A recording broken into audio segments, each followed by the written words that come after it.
Hello guys, welcome to another video. A few days ago, we went to Rotterdam in Netherlands, and now we're here in Belgium at another version of Rotterdam. Except the thing is, it's not just Netherlands, it's the whole of Europe. Come on, let's go and have a look at what we can do.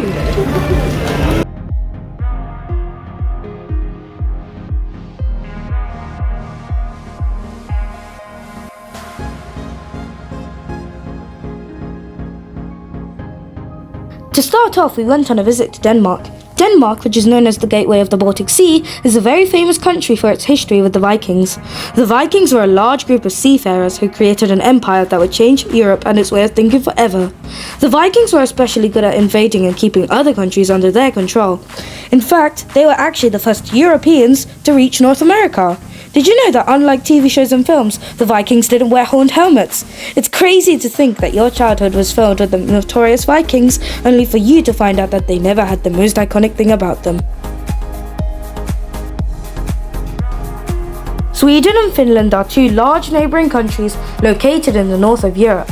Sweden is well known for the Stockholm City Hall, which annually hosts a noble banquet.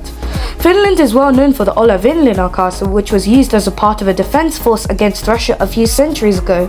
Now it is a popular place for the organisation of operas in the summer.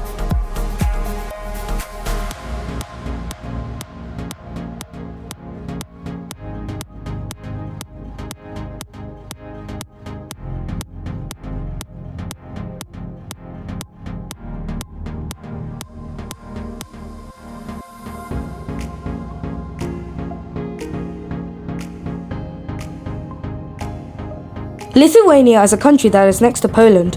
Although it is a small country, it is still famous for its Vilnius University. The university was founded by the Jesuits in Vilnius, hence its name. And here we are at Netherlands.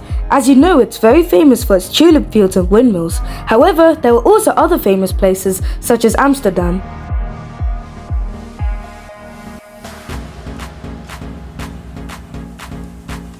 Belgium is where we currently are, in the capital Brussels to be specific. There were multiple buildings surrounding the area of Belgium along with the beautiful nature. There was the Vives Castle, the Courtiers House and the Citadel, just to mention a few.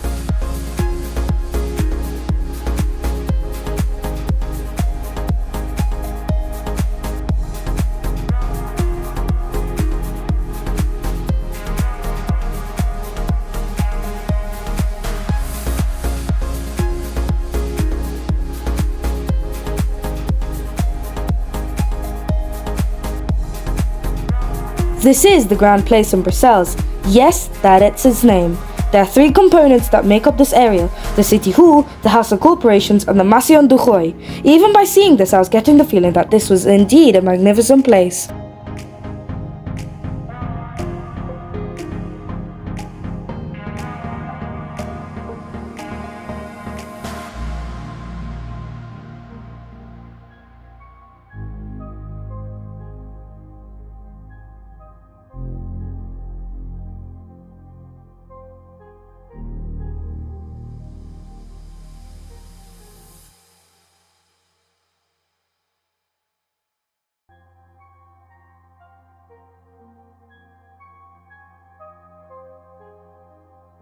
There was also a small memorial site in the Belgium section, which I thought was really creative and respectful of the artist who brought Mini Europe to life. This one looked like it was dedicated to World War I, as there were many references to poppies, the flowers that grew on the battlefields.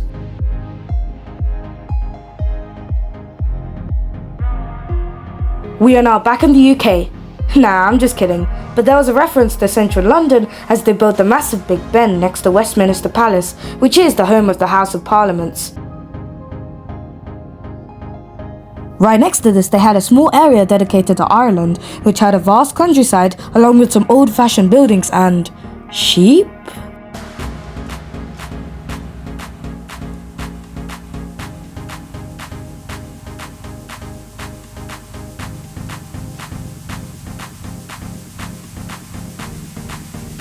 Coming back to the UK, there are a few examples of technology becoming more eco-friendly, with a plane called the Solar Impulse and a boat called the Planet Solar, both of which are solar panelled, meaning that they get their energy and fuel from the sun. The Planet Solar was also the first solar electric vehicle to go around the world in 2012. For those who are learning French in school, be prepared as we're now travelling to the large country of France. It is most well known for the Eiffel Tower, which is in the heart of Paris. In fact, it is so famous that America made a duplicate in Los Angeles. When I was 6 years old, we went to Paris, and whilst we were there, we went to the top of the Eiffel Tower and got to see the beautiful view of Paris at night.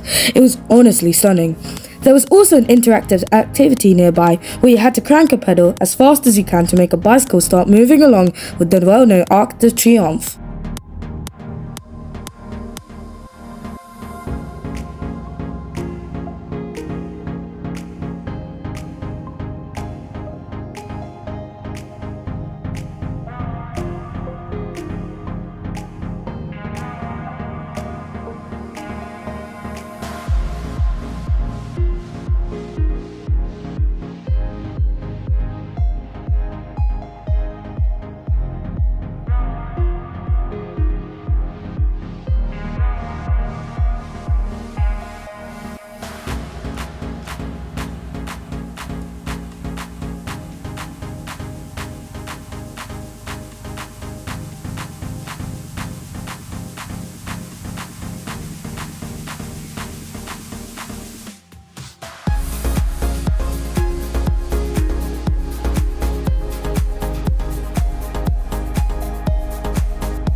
This is Spain. It is the country that is right next to France, and I actually went there last year to visit a beach called San Sebastian. I'll put the link for that video in the comments down below. There was the Plaza de Toros, a ship called the Santa Maria, and the Cathedral of Santiago de Compostela.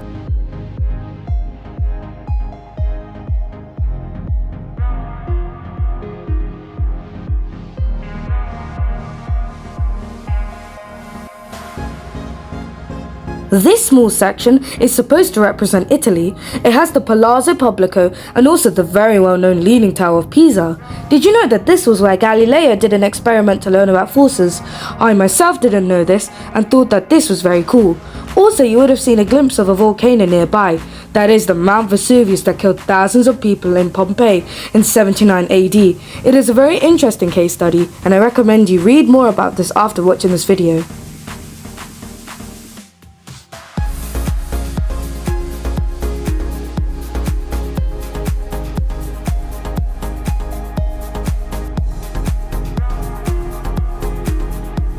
For those who want to know, the huge structure that is next to us in mini Europe is the Atomium.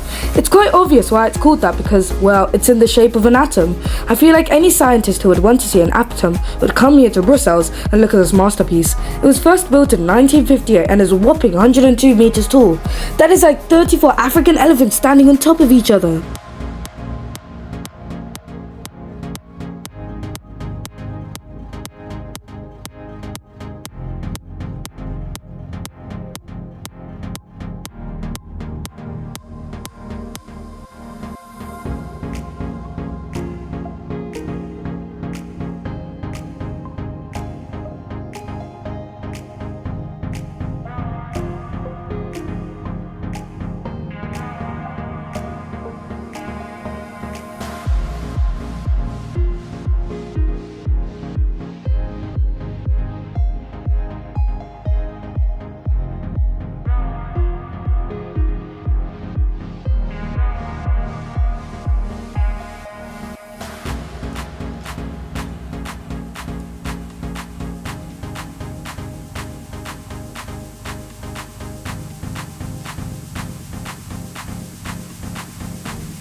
Honestly, these fish looked as if they were staring into my soul.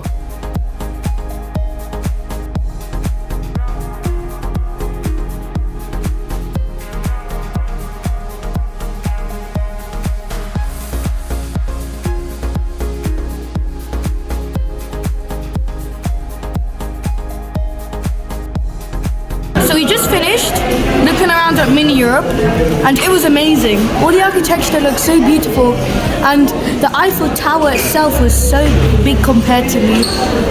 Even with the miniature, I was wondering how big the actual thing could be.